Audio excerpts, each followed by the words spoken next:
ஊர்ல இருந்து எங்க வீட்டுக்காரர் லெட்டர் போட்டிருந்தாரு. டச்சிங் கோல்ல இருந்தே நீங்களே இப்ப டச்சிங்ல இருக்கீங்களா? அதெல்லாம் எங்க பர்சனல். ஆமா, என்ன பத்தி ஏதாவது விசாரிச்சிருக்காரா? கண்ட உங்களுக்கு வீட்டை வாடகை விட்டு கஷ்டப்படாதேன்னு எழுதியிருக்காரு. கண்டவனே எழுதிருக்காரா? வண்டையா எழுதியிருக்காரு. அதெல்லாம் சொல்ல வேண்டாமேன்னு பாக்குறேன். நட்ராஜன் பையன் ஒரு லூசு. அவன் 15ஆம் நம்பர் பஸ் கிடைக்கலனா 10ஆம் நம்பர் பஸ்லயும் 5ஆம் நம்பர் பஸ்லயும் ஏறி போயிடுவான். அவனை என்னால கல்யாணம் பண்ணிக்க முடியாது. டேய் பாலாஜி. அடங்கா. ஹலோ. சவுண்ட் விட்ட உடனே செப்பரேட் ஆயிட்டாங்களாம். அவங்க வேறயா இவங்க வேறயா? இத நாங்க நம்பணுமாமா? டேய் என்னங்கடா நடிக்கிறீங்க? ஆனாலும் இன்னைக்கு நான் உன்னை விடுறது இல்ல. டேய் பாலாஜி. சபாஷ்மீரா சபாஷ்மீரா சபாஷ்மீரா.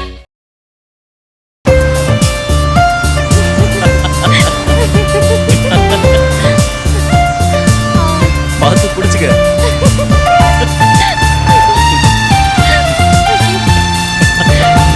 விழுந்துற போற. கொஞ்சம் தூரம் தான் போயிட்டு ஓகே. உனக்கே தெரியாம இன்னொரு ஸ்டில் எடுத்து வச்சிருக்கேன், பாக்குறியா? சரி மொபைல். ஓகே இரு.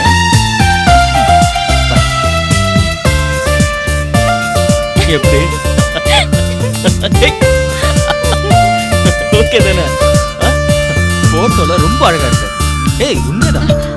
எனக்கே தெரியாம எப்படி அப்படி எடுக்கலாம்? முதல்ல ஏய் நான் எடுத்தா என்ன? என்ன அவன் சைக்கிள் கிட்ட கார் கிட்டன்னு எங்கெங்க இடம் கிடைக்குது அங்கங்க குட்டா உட்காந்து லவ் பண்றாங்க. நான் எடுத்ததுனால தான் போட்டோலயாவது அழகா இருக்கு. இதுக்கெல்லாம் காரணம் பெத்தவங்க. இப்ப அசால்ட்டா விட்டுருவாங்க, அப்புறம் குய்யோ முறையான்னு கத்துவாங்க. சீரியல் பார்க்க செலவு பண்ற நேரத்தை கொஞ்சம் இந்த பசங்களையும் கண்டுகிட்டா என்னவா இவங்களுக்கெல்லாம்? இன்னொரு விஷயம் தெரியுமா? யார் அது? போட்டோ எடுக்கும் போது பயந்து தெரிஞ்ச எடுத்து பையன மாதிரியே இருக்கு. பலார்னு ஒரு அரை விட்டு போறேன். அட ஆமா பாலாஜி தான். டேய் பாலாஜி. அடங்கா. ஹலோ.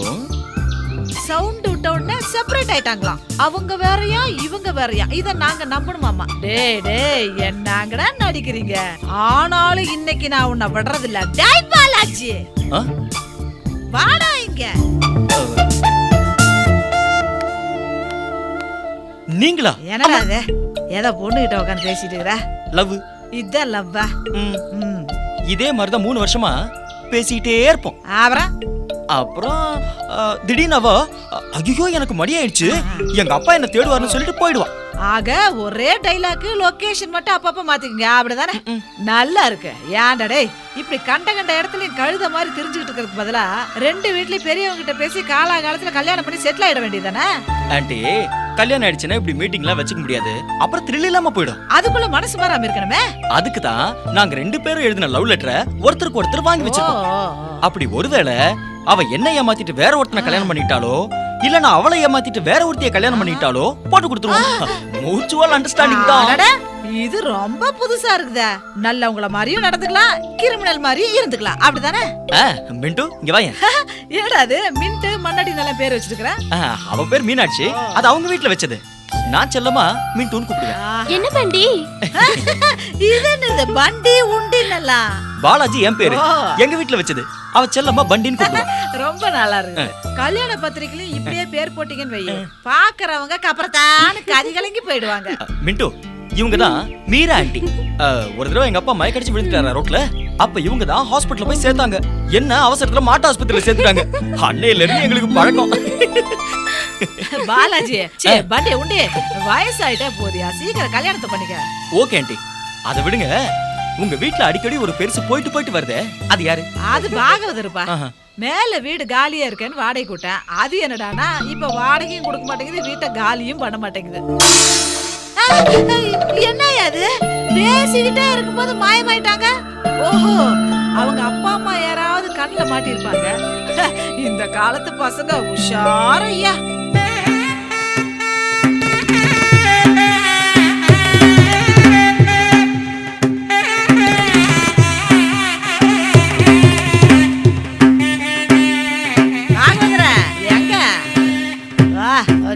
கடைக்கு போய் 2 பழம் சாப்பிட்டு வரலான்னு போறேன். போன தடவை இப்படியாதான் கடைக்கு போறேன்னு சொல்லி பைப்பு வழியா எஸ்கேப் ஆக பாத்தீங்க. நான் வந்து பிடிச்சேன்ல, இந்த தடவையும் அந்த மாதிரியான்னு கேட்டேன். என்ன மீரா என்ன போய் சந்தேகப்படுற? சங்கீதம் தெரிஞ்சவரு ஒண்டி கட்ட 1ஆம் தேதியான டான்னு வாடகை வந்துரும்னு சொன்னீங்க. நம்ம ஊருக்காரராச்சேன்னு நம்பி வாடகை கூட்டேன். 4 மாசமா தம்புடி பைசா கண்ணுல காட்டல. எப்படி சௌரியா? மீரா, நீ என் பொண்ணு மாதிரி. யாரு நானா? உனக்குதான் கல்யாணமே ஆகலையா? அப்புறம் நான் எப்படி உனக்கு பொண்ணாக முடியும்? ஒருவேளை கல்யாணம் ஆயிருந்தா உன்ன மாதிரி எனக்கு ஒரு பொண்ணு இருந்திருக்க மாட்டாளா? இத பாரு, மனமனன் கச்சேரி வந்துச்சுன்னு வச்சுக்க, 1ஆம் தேதி என்ன, அதுக்கு முன்னாடியே வாடகை படத்தை கொடுத்துருவேன். வரலையே. கச்சேரி வந்தா தான் வாடகை தருவேன்னு நீங்க அப்ப சொல்லலையே. ஒரு எதிர்பார்ப்புல அப்ப சொல்லாம விட்டேன். இப்ப அவஸ்தைப்படுறேன். ஏயா, நானும் பார்க்கும் போதெல்லாம் நீ அந்த ஜன்னல் பக்கத்துல உட்காந்து தெருவையே பராக் பாத்துக்கிட்டு இருப்ப. அந்த நேரத்துல ஒரு 2-3 பக்கம் அலைஞ்சு திரிஞ்சேன்னு வைய, ஒரு 2-3 கச்சேரியாவது கிடைக்கும். இந்த தட்டப்பழ தண்டை பண்ணி எடுத்துக்க. உனக்கு அப்புறம் வந்த ஆளு இன்னைக்கு அந்த ஆளுக்கு ஊரு பூரா கச்சேரி, தெரியுமா? அதுதான் நேரங்கிறது. இந்த தட்டப்பழம் தண்டபாணி முதல்ல எங்கிட்ட தான் வந்தான். கல்யாணியும் காப்பியும் கலக்க முடியுமான்னு கலவரத்தோட கேட்டான். கல்யாணி வேணா காப்பியை கலக்கலாம், ஆனா கல்யாணி ராகத்தையும் காப்பி ராகத்தையும் ஒன்னா கலக்க முடியாதுன்னு சொன்னேன். சந்தேகம் கேட்டவன் சங்கீத வித்வான் ஆயிட்டான். கிளியர் பண்ணவன் கிழிஞ்சு போய் நான் நிக்கிறேன். என்கிட்ட மட்டும் உண்மையை சொல்லுங்க, இத நான் யாருகிட்டயும் சொல்ல மாட்டேன். இது வரைக்கும் நீங்க ஒரு கச்சேரியாவது பண்ணிருக்கீங்களா? யார்கிட்டயும் சொல்ல மாட்டேன். மாயவரத்துல ஒரு கச்சேரி பண்ணேன், அதுல ஒரு வீடு கட்டிட்டேன். ஒரு கச்சேரியில வீடே கட்டிட்டீங்களா? அமௌண்ட் என்ன பல்கா கிடைச்சதா? பல்கா கல்லு விழுந்தது, விழுந்த கல்ல வீடு கட்டிட்டேன். இப்போ ஆட்டம் கண்டுகிட்டு இருக்கு. ஊர்ல இருந்து எங்க வீட்டுக்காரர் லெட்டர் போட்டிருந்தாரு. டச்சிங் கொல்ல இருந்தேன், நீங்களே இப்ப டச்சிங்ல இருக்கீங்களா? அதெல்லாம் எங்க பர்சனல். ஆமா, என்ன பத்தி ஏதாவது விசாரிச்சிருக்காரா? உங்களுக்கு வீட்டை வாடகை விட்டு கஷ்டப்படாதேன்னு எழுதியிருக்காரு.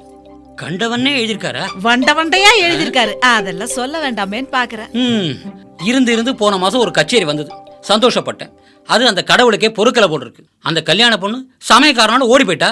ரொம்ப நல்லது. ஏன்னா நீ பாடி இருந்தீன்னா ஊரேல ஓடி போயிருக்கான். இத பாரு, ஒழுங்கா வாடகை கொடுக்கற வழிய பாரு. அப்படி இல்ல இந்த பாட்டு பாடுறத விட்டுட்டு வேற ஏதாவது வேலையை பாரியா. இந்த வயசுக்கு அப்புறம் நான் பஸ் ஸ்டாண்ட் பக்கத்துல பட்டாண்டு கடையா வைக்க முடியும்? நான் ஒரு புது ஐடியா வச்சிருக்கேன். என்ன, சிக்னல் கிட்ட நின்னு கார் கண்ணாடியெல்லாம் தொடச்சு காசு கேட்கலாம்னு நினைக்கிறியா? இல்ல, சின்ன பிள்ளைகளாம் பிடிச்சிட்டு வந்து வெளிநாட்டுக்கு கடத்த போறியா? இல்ல, சின்ன குழந்தைகளுக்கு பாட்டு சொல்லி கொடுக்க போறேன். ஒரு குழந்தைக்கு 500 ரூபா வச்சுக்கிட்டா கூட 10 குழந்தைக்கு 5000 ரூபா கிடைக்கும்ல. நினப்புதான் பொழப்ப இருக்குது. ஏயா, விவரம் தெரிஞ்சவங்களே ஒரு குழந்தைக்கு 100 ரூபா தான் வாங்குறாங்க, நீ 500 ரூபா கேப்பியோ? அத வாரு, நீ என்ன பண்ணுவியோ ஏது பண்ணுவியோ எனக்கு தெரியாது. உனக்கு இன்னி 1 மாசம் டைம் தரேன். நீ அதுக்குள்ள மொத்த பணத்தையும் மொத்தமா செட்டில் பண்ணி ஆகணும். அப்படி இல்ல உன் ரூம்லயே இன்னொருத்தரையும் ஷேர் பண்ணிக்கணும். நல்லா இருக்க, வாடகை கூட பாதியா கொடுக்கலாமே. கொடுக்கலாமே. ஆனா உன்னோட தங்க போறவன் சினிமா ஷூட்டிங்க்கு பாம்புகளை எல்லாம் வாடகை கூடுறவன். அவன் வரும்போதே ஒரு 7-8 பாம்புகளோட வருவான். பரவாயில்லையா?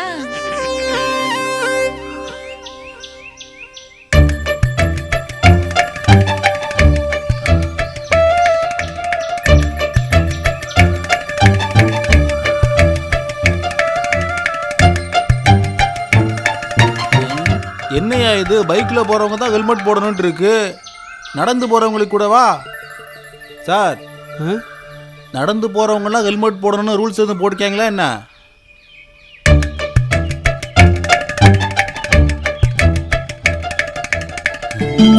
ஏய், நீ சபாபதி இல்ல? ஏய், நீ சதாசிவம் இல்ல? ஆமாண்டா. டேய், உன்னை பார்த்து எவ்வளவு நாளாச்சுடா. ஏண்டா, நீ நடுவுல போயிட்டதா ஒரு நியூஸ் கேள்விப்பட்டேன். உயிரோட தான் இருக்கியா? ஐயோ ஐயோ, அது நானா கிளப்பி விட்ட நியூஸ் அப்பா. அடப்பாவி. ஏண்டா? கோயம்புத்தூர்ல தான்ப்பா இருந்த. ஏகப்பட்ட கடனப்பா, கடன்காரங்களை சமாளிக்க முடியல. அதனாலதான் அப்படி ஒரு நியூஸை கிளப்பி விட்டுட்டு ஃபேமிலியோட இங்க வந்து செட்டில் ஆயிட்டோம்ல. ஓ, இப்படி ஒரு வழி இருக்கா? அதுக்கப்புறம் நானே கெட்டப்பெல்லாம் மாத்திக்கிட்டு கோயம்புத்தூருக்கு போய் சபாபதினு ஒருத்தன் இருந்தால, அவனை எங்கன்னு கேட்டப்பா. எல்லாரும் என்ன சொல்றாங்க, அவன் போய் 6 மாசம் ஆச்சு 1 வருஷம் ஆச்சுன்னு என்கிட்டயே சொல்றாங்களேப்பா. ஏய், சின்ன வயசுல இருந்த திருட்டுக்குணம் இன்னும் உன்னை விட்டு போகலடா. அப்புறம் எப்படி இருக்காப்ல? இல்லப்பா, ஒரே ஒரு பொண்ணை பெற்றுட்டு அல்லாடிட்டு இருக்கேன். ஏன்டா, படிக்க மாட்டேங்கிறாளா? அப்படி இருந்தா பரவாயில்ல.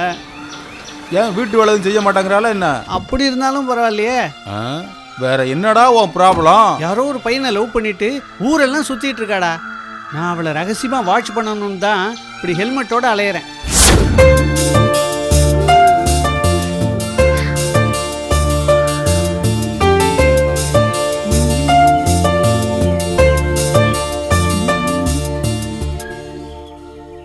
எங்க நீ கிளம்பிட்டு இருக்க?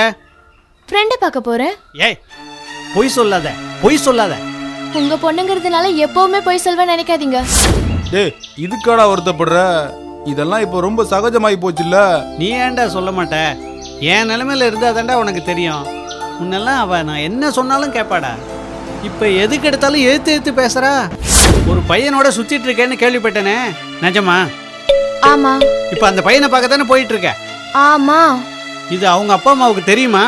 லவ்ங்கிறது அப்பா அம்மாவுக்கு லேட்டா தான் தெரிய வரும். முதல்ல அலறுவாங்க, அப்புறம் ஆஃப் ஆயிடுவாங்க. நான் அப்படி இல்லை. முதல்ல அலறுவேன், அதுக்கப்புறம் ஆஃப் பண்ணிடுவேன். ஒன்ன நீ அந்த பையனை பார்க்க போக கூடாது. டேய் சதா, நீ தாண்டா அனுசரிச்சு போகணும், வேற வழியே கிடையாது. என்னையா இது அநியாயமா இருக்கு? என் சொந்த பொண்ணு, அவ வாழ்க்கையில ஒரு நல்லது கெட்டதுன்னா எனக்கு அக்கறை இல்லையா? அப்பா நான் 3 வருஷமா லவ் பண்றேன். அப்பெல்லாம் வந்து கேட்காம இப்பயே வந்து ப்ராப்ளம் பண்றீங்க. திடீர்னு ஒரு மனுஷனுக்கு சொர்ணம் வரக்கூடாதா? அப்பா பாலாஜி ரொம்ப நல்ல பையன். இப்ப அவனை வேற நீ லவ் பண்றியா? நான் லவ் பண்ற அந்த பையன் பேரு தான் பாலாஜி. இது நடக்காது. இது பாரு, என் ஃப்ரெண்டு நடராஜன் பையனுக்கு கொடுக்கலான்னு பேசி வச்சிருக்கேன். இவன் என்னடான்னு ஒத்துக்க மாட்டேங்கிறா. ஐயோப்பா, நடராஜன் பையன் ஒரு லூசு. அவன் 15ஆம் நம்பர் பஸ் கிடைக்கலனா 10ஆம் நம்பர் பஸ்லயும் 5ஆம் நம்பர் பஸ்லயும் ஏறி போயிடுவான். அவனை என்னால கல்யாணம் பண்ணிக்க முடியாது. என்ன இனிமே அப்பான்னு கூப்பிடாதுன்னு சொன்னதுக்கு அவ என்ன சொன்னா தெரியுமா? அப்படின்னா இந்த நிமிஷத்துல நீ என்ன அப்பான்னு கூப்பிட வேண்டாம். ஓகே சதாசிவம். டேய் சதா, பி பிராக்டிக்கல். என் 3 பொண்ணுங்களும் பிடிச்சவனை தான் கட்டிப்போன்னு ஒத்த காலம் நின்னாளுவ. நான் ஒத்துக்கல. ஏய் சதா, பத்திரிக்கையில என் பேரையும் போடல, இன்னும் கூப்பிடவும் இல்லப்பா. அப்புறம் என்ன, சமையல்காரங்களோட உள்ள போய் ஓரமா நின்று பார்த்தேன். அதனால இப்ப இருந்தே கௌரவமா நடந்துக்க பழகப்பா. கல்யாண சாப்பாடை மிஸ் பண்ணிடாதப்பா. வரட்டுமா? பொண்ணையும் பிள்ளையும் பெற்று வளர்த்துட்டு பேரண்ட்ஸ் தான் காம்ப்ரமைஸ் பண்ணிக்கணுமா? காலை எழுத்து.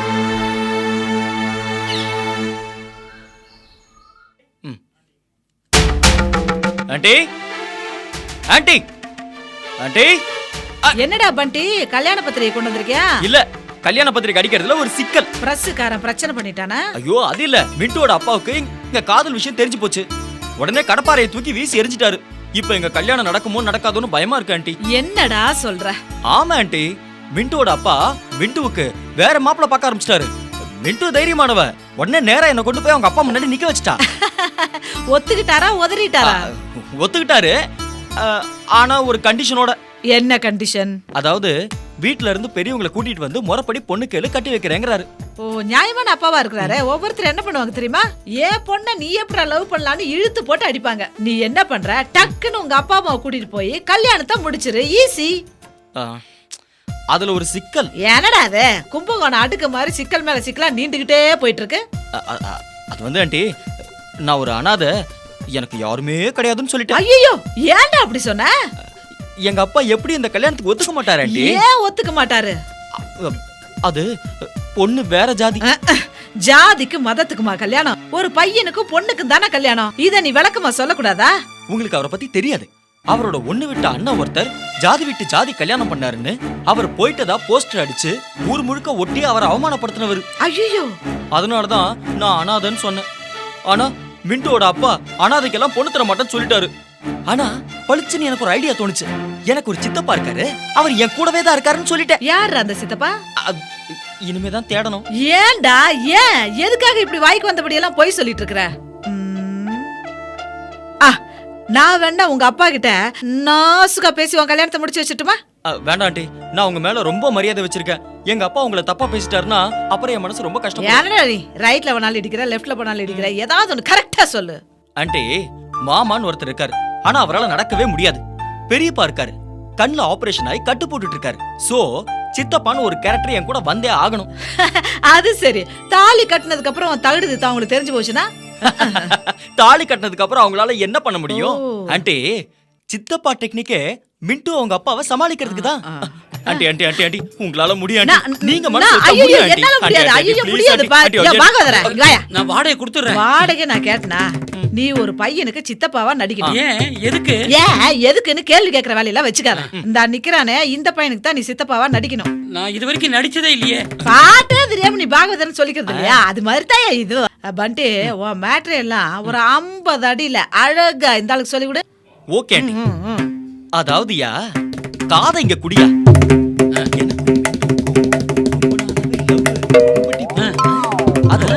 கதைய சொல்லுடானா காதை கடிச்சிட்டு இருக்கிறான். இவன் சரி வர மாட்டான். இதுதான் மேட்டர், புரிஞ்சுதா? Okay, thank you. மீரா எனக்கு பயமா இருக்கு. யா இத மட்டும் நீ கரெக்டா பண்ணி கொடு. 4 மாசம் வாடகையை நீ தர வேண்டாம். நிஜமாவா? ஆமா, அந்த பொண்ணு வீடு எங்க இருக்கு? பாத்தியா ஸ்பீடு.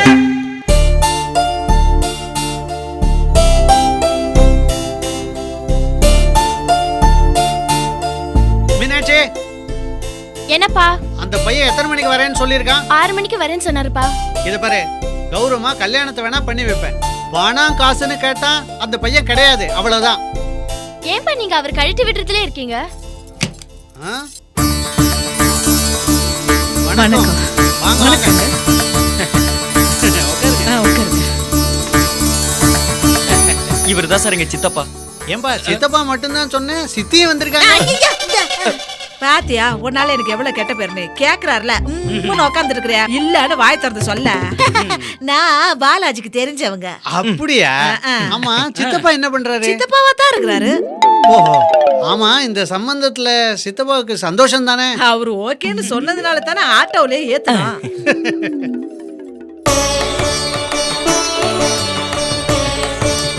கையிடுறாரு ஏங்க. நல்லா இருக்கிறா பொண்ணு.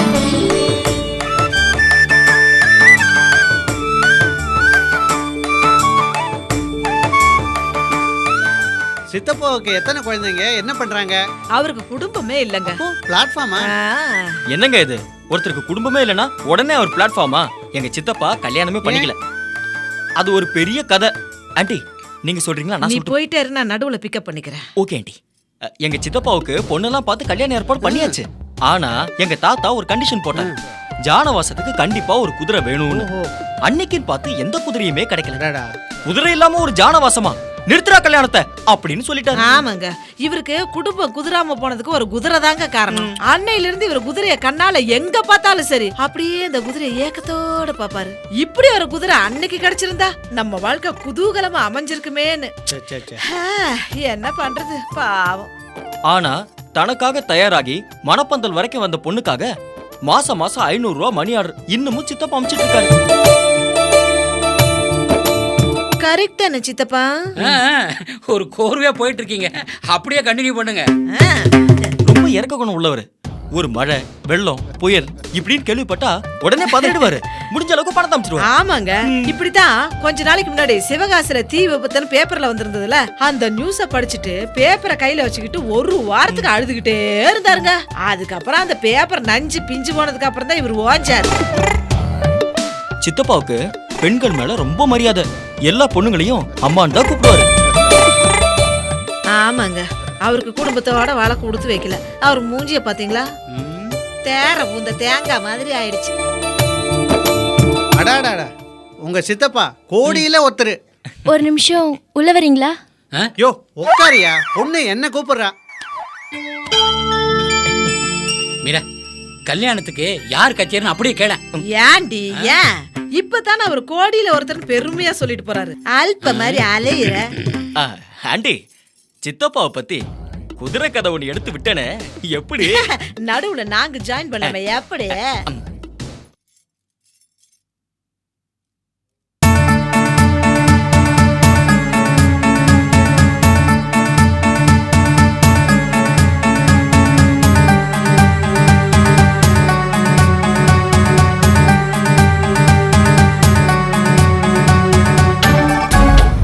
ஆண்டி, அந்த பொண்ணு அவங்க அப்பா உள்ள கூட்டிட்டு போயிருக்காளே, என்னவா இருக்கும்? சித்தப்பங்கார மூஞ்சியே சரியில்லை. அவன் இருந்தா இந்த கல்யாணமே நடக்காதுன்னு சொல்லிருப்பாளோ. அவன் மட்டும் அந்த மாதிரி சொல்லிட்டா செத்தா இவன். மீனாட்சி ஏதோ சொல்லணும்னு ஆசைப்படுறா. சொல்லுமா மீனாட்சி. நீங்களே சொல்லுங்கப்பா. இல்லம்மா நீ சொல்லு. இல்லப்பா நீங்களே சொல்லுங்க. ஆட யாரோ ஒருத்தர் சொல்லுங்க. தா இவனை பத்தி தானே. இல்ல, அவ சொன்னா தான் சரியா இருக்கும். நீ சொல்லுமா. பண்டி, நீயும் நானும் லவ் பண்ணது உண்மைதான். ஆனா உங்க சித்தப்பாவோட உயர்ந்த உள்ளத்தை சொன்னப்ப எனக்கு அவர் மேல ஒரு தனி மரியாதையே வந்துடுச்சு.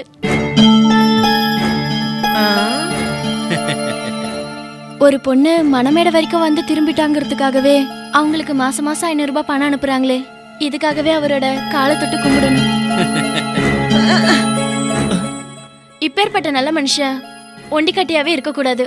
அதனால இவரை நானே கல்யாணம் பண்ணிக்கலான்னு முடிவு பண்ணிட்டேன்.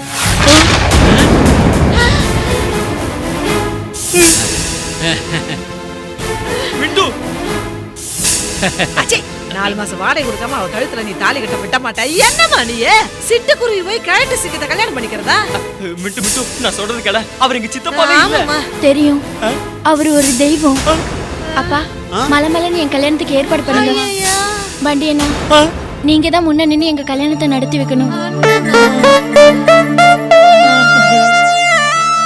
பாத்தீங்களா, ஒரு நல்ல காரியத்துக்கு போகும்போது தேவையில்லாம பக்கத்துல இருக்கிறவங்கள புகழ்ந்து பேசக்கூடாது. அப்படி பேசினா தோ இந்த பண்டியோட கதை தான். என்ன நான் சொல்றது புரிஞ்சுதா?